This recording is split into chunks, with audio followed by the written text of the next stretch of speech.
Meanwhile, the Australian Mines and Metals Association says it's concerned about a number of recent rulings by Fair Work Australia that impinge on the rights of employers. The group plans to create a $500,000 IR foundation fund, effectively, to support small employers in such cases.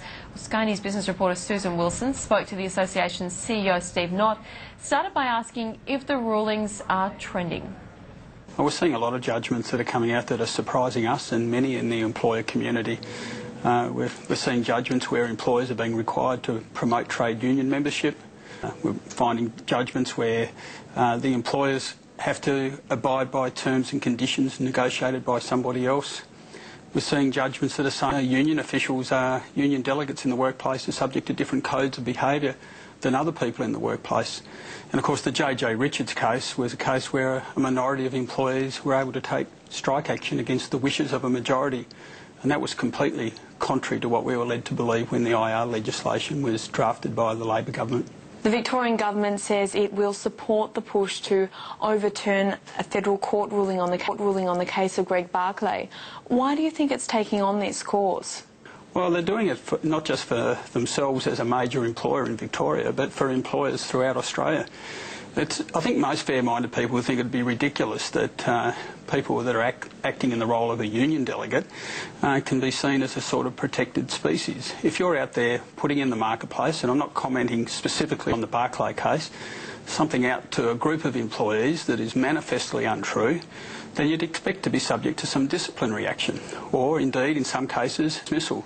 So we're saying the Code of Conduct rules, and this is what the Victorian Government are seeking to get reinforced through the High Court, it should apply equally to everyone, regardless of whether they're a union member and regardless of whether they're a union delegate.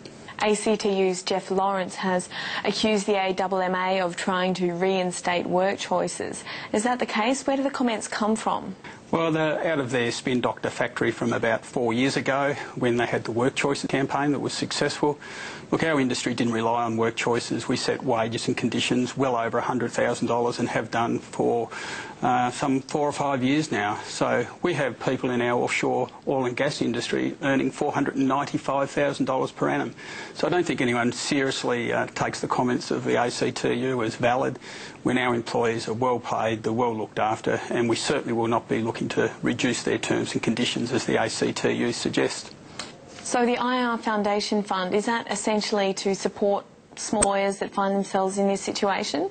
Well, there's a number of cases that have applied to a small enterprise, like the J.J. Richards case, that left unchallenged would apply across the whole Australian economy.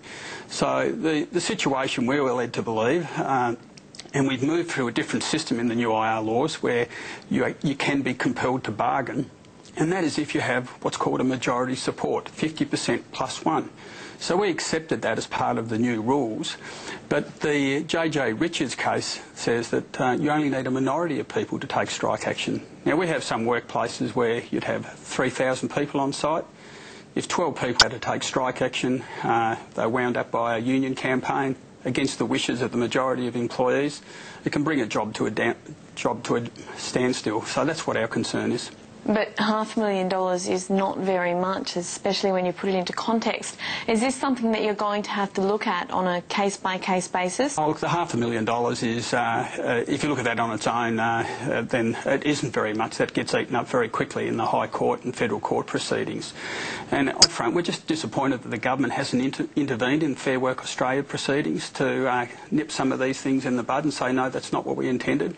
Instead, individual employer groups like Australian Mines and Metals Association, the Australian Industry Group, Australian Chamber of Commerce and Industry and so forth have had to challenge many of these judgments, and some of them will end up in the courts, and that gets expensive. We're a national employers group, we have lawyers in every state, so the $500,000 is just a top-up on top of our normal business activities because we see heightened activity in this area. So is Fair Work Australia up to the job? Well, Fair Work Australia, people get confused in the marketplace. It is an administrative body, and over the history of Fair Work Australia, they've often had challenges to their determinations in what some people refer to as the real courts, the Federal and the High Court. So some of the creative interpretations, we would call them that, or some might call them activist determinations. It's not unusual for those determinations to be challenged, but we're seeing an increasing number of those at the moment. Coming up, we'll get